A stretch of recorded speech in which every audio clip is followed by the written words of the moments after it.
சாதித்தருளாய் ஸ்ரீமதே ராமானுஜாய நமக. ஸ்ரீமத் கோவிந்த ராமானுஜா சரணோ சரணம் பிரபத்தே. ஸ்ரீமதே கோவிந்த ராமானுஜாய நமக. பகவான் ஸ்ரீ கிருஷ்ணர் மகாபாரத யுத்தத்தை யாருக்காக நடத்தினார் என்பதை பற்றித்தான் இன்றைய தினத்திலே நாம் இங்கே பார்க்க போகிறோம். எல்லோருக்கும் மகாபாரத யுத்தத்தை பாண்டவர்கள் வெற்றி கொள்வதற்காகவும் தர்மத்தை நிலைநாட்டுவதற்காகவும் பகவான் செய்தார் என்றுதான் நாம் எல்லாம் இதுவரை அறிந்திருக்கிறோம். ஆனால் அதையெல்லாம் விட முக்கியமான ஒரு காரணம் இருக்கிறது. பகவான் இந்த மகாபாரத யுத்தத்தை நடத்தியதற்காக. மகாபாரத யுத்தத்தில் ஈடுபட்ட பாண்டவர்களுக்கு நிச்சயமாக அவர்களிடத்தில் மிகப்பெரிய ஒரு குற்றம் இருந்தது. என்ன குற்றம் என்றால்,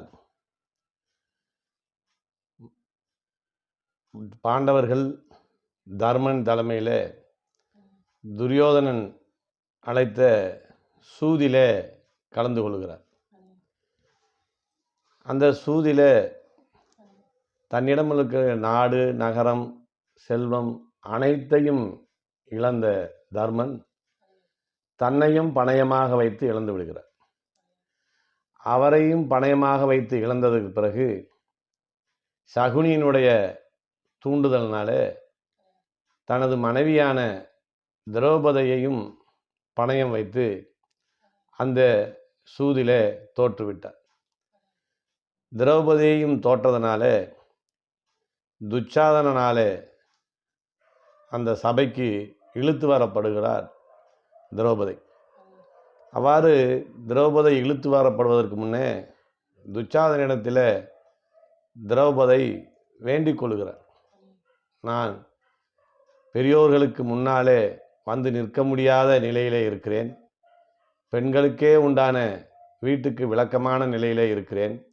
ஒற்றையாடையோடு இருக்கிறேன். நான் அவர்கள் முன்னே வரக்கூடாது. ஆனால் என்னை விட்டுவிடு என்று எவ்வளவோ கேட்டு பார்த்தும் கேட்காத துச்சாதனன் பாஞ்சாலியின் தலைமுடியை பிடித்து சபைக்கு இழுத்து வருகிறார். அப்படி இழுத்து வந்து சபையிலே நிறுத்தி அடிமையாகிவிட்ட திரௌபதியை அவமானப்படுத்த வேண்டும் என்பதற்காக அவளுடைய ஆடைகளையெல்லாம் களைய வேண்டும் என்று துரியோதனன் உத்தரவிடுகிறார். அவனுடைய உத்தரவை ஏற்ற துச்சாதனன் பாஞ்சாலினுடைய ஆடைகளை களைய துயிலை உரிகிறான். அந்த நேரத்தில் பாஞ்சாலியானவள் தன்னை காப்பாற்றுமாறு அந்த சபையிலே இருந்த குலத்துக்கு மூத்தவரான பீஷ்மர், துரோணாச்சாரியார், கிருபாச்சாரியார், தனது மாமனாரான திருதராஷ்டிரன் எல்லோரிடத்திலும் முறையிட்டு பார்த்தார். யாருமே திரௌபதியை ரட்சிப்பதற்காக முன்வரவில்லை. அந்த நிலையிலே தன்னைத்தானே காப்பாற்றிக் கொள்ளும் முகமாக துச்சாதனன் பற்றி இழுக்கக்கூடிய தன்னுடைய ஆடைகளை தானே இழுத்து பிடித்து பார்த்தார். ஆனால் பலம் வாய்ந்த துச்சாதனின் முன்னாலே திரௌபதியினுடைய பலம் மிகவும் சிறியது என்பதனாலே தன்னைத்தானே ரட்சித்து கொள்ள முடியாத நிலையும் அங்கே ஏற்பட்டது. அந்த நிலையில பகவான் ஸ்ரீ கிருஷ்ணரை சரணமடைகிறாள் திரௌபதி.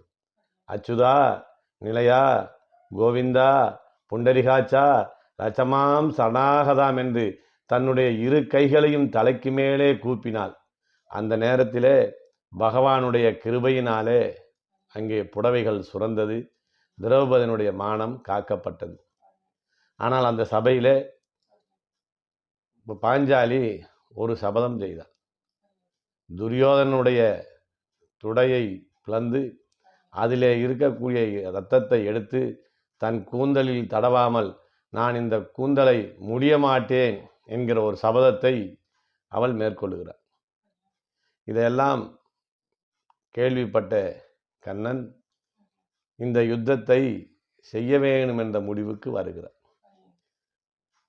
இந்த யுத்தமெல்லாம் நடக்கிற போது கண்ணன் செய்த சபதம் என்னவென்றால், பாஞ்சாலி என்ற துரோபதை சபையிலே வைத்து மானபங்கப்படுத்துகிற போது யார் யார் பார்த்து கொண்டிருந்தார்களோ அத்தனை பேரையும் கொன்று முடிப்பேன் என்கிற சபதத்தை கண்ணன் தன் மனதிலே ஏற்றுக்கொள்கிறார். அதன் அடிப்படையிலே தான் இந்த மகாபாரத யுத்தத்தையே நடத்தினார். அவர் செய்த அந்த சபதத்தின் அடிப்படையில் கௌரவர்கள் மாத்திரமோ கௌரவர்களை சார்ந்தவர்கள் மாத்திரமோ கொல்லப்பட வேண்டியவர்கள் அல்ல, அவர்களும் கொல்லப்பட வேண்டியவர்கள். பாஞ்சாலி துயிலுறும் போது பார்த்து கொண்டிருந்த பாண்டவர்களும் கொல்லப்பட வேண்டியவர்கள் என்பதுதான் இங்கே நியதி. ஏனென்றால் கண்ணனுடைய சபதம் என்ன? திரௌபதியாகிய பாஞ்சாலியை மானபங்கப்படுத்துகிற போது யார் யார் பார்த்து கொண்டிருந்தார்களோ அத்தனை பேரையும் கொல்லுவேன், கொன்று முடிப்பேன் என்பதுதான் கண்ணனுடைய சபதம். இந்த குற்றம் பாண்டவர்களுக்கும் பொருந்தும். ஏனென்றால் அவர்களும் அந்த சபையிலே திரௌபதி மானபங்கப்படுத்தப்படுவதை பார்த்து கொண்டிருந்தார்கள். இதை பற்றி கேட்கிற போது நாங்கள் அங்கே அடிமையாக இருந்தோமே, எங்களாலே திரௌபதியை ரட்சிக்கக்கூடிய சக்தி இல்லையே அந்த இடத்தில், நாங்கள் என்ன செய்வது என்று பாண்டவர்கள் தரப்பிலே கண்ணனிடம் கேட்கிறார். அப்போது கண்ணன் சொல்லுகிறார், உங்கள் மனைவியாக நீங்கள் நினைத்திருந்தால் காப்பாற்ற வேண்டியதில்லை. அங்கே எப்போது திரௌபதி என்னை பூர்ணமாக சரணமடைந்தாலோ, கண்ணனுடைய பக்தை ஒரு உண்மையான பாகவத பெண் அங்கே மானபங்கப்படுத்துகிறாளே என்றால் அவளை காப்பாற்றுவதற்கான முயற்சியை நீங்கள் செய்திருக்க வேண்டும். அந்த இடத்துல என்னுடைய பக்தையானவளை காப்பாற்ற முயற்சி செய்யாமல் நீங்களும் வேடிக்கை பார்த்து கொண்டிருந்தவர்கள் தானே, உங்களையும் கொல்ல வேண்டியதுதானே என்னுடைய சபதத்தின் நிறைவாக இருக்கும் என்று கண்ணன் அங்கே தெரிவிக்கிறார். ஆனால் இவர்கள் என்ன செய்தார்கள்? நாங்கள் எந்த தவறும் செய்யவில்லை என்று.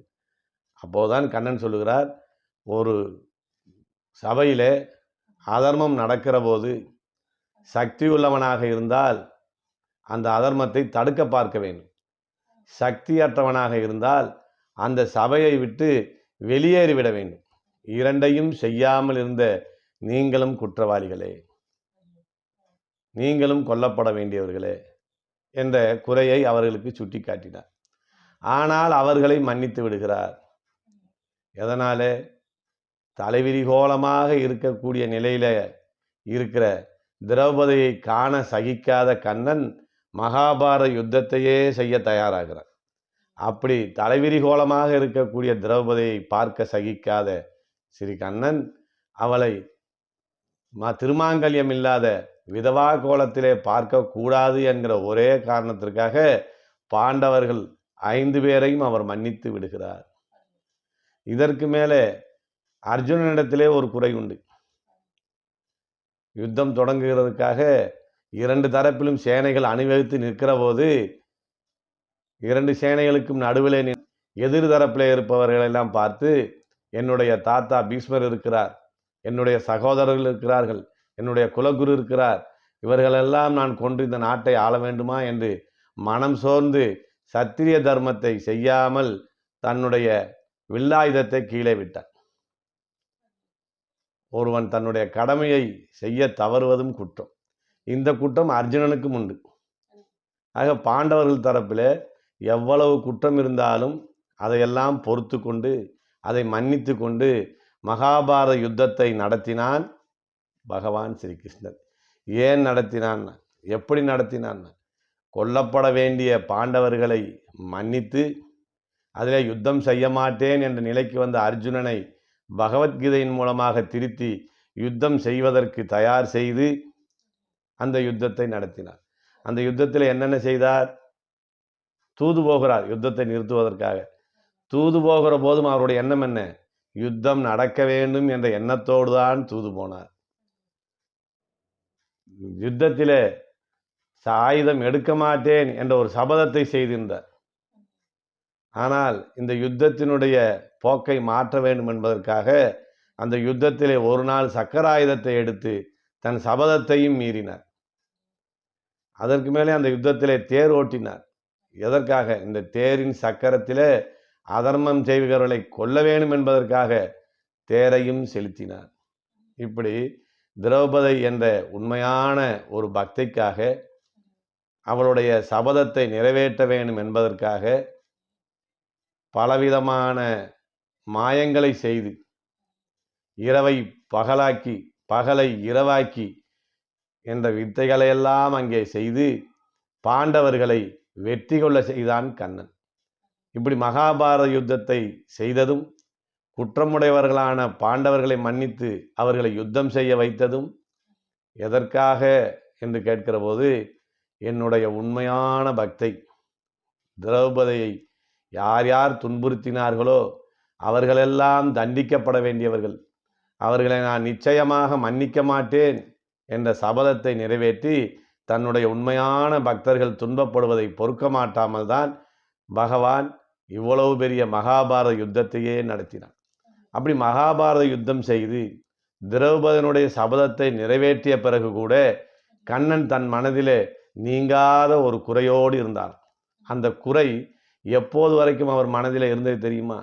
கிருஷ்ணாவதாரம் முடிந்து இங்கே இருந்து பரமபதத்துக்கு எழுந்தருளுகிற வரையும் அந்த மனதிலே வட்டியேறிய கடன் போல எனக்கு ஒரு வருத்தம் இருக்கிறது என்றுதான் சொன்னாராம் கண்ணன். அப்படி கண்ணனுடைய மனதிலே என்ன விதமான அந்த குறை இருந்தது என்றால், திரௌபதி அந்த சபையிலே மானபங்கப்படுத்துகிற போது உடனடியாக சென்று காப்பாற்றாமல் அவளை அதிக நேரம் துன்புற விட்டு கதற விட்டு அதற்கு பின்னே போய் ரட்சித்தோமே, இன்னும் மிக விரைவாக சென்று நாம் அவளை ரட்சித்திருக்க வேண்டுமே, உண்மையான பக்தியை அதிக நேரம் துன்பப்பட விட்டுவிட்டோமே என்ற வருத்தம் கண்ணனுடைய மனதிலே அவதாரம் முடிந்து பரமபதத்துக்கு போகிற வரை இருந்தது என்று பெரியோர்கள் சொல்லியிருக்கிறார்கள். ஆக இந்த மகாபாரத யுத்தத்தை நடத்தியதே உண்மையான ஒரு பாகவத பெண், உண்மையான ஒரு அடியவள். அவள் பட்ட துன்பத்தை நீக்குவதற்காக, அவளுடைய மானத்தை காத்து கொடுப்பதற்காகத்தான் கண்ணன் இந்த மகாபாரத யுத்தத்தையே நடத்தினான் என்பது பெரியோர்கள் வாக்கு என்று சொல்லி நிறைவு செய்கிறேன். ஸ்ரீமதே ராமானுஜாய நமக.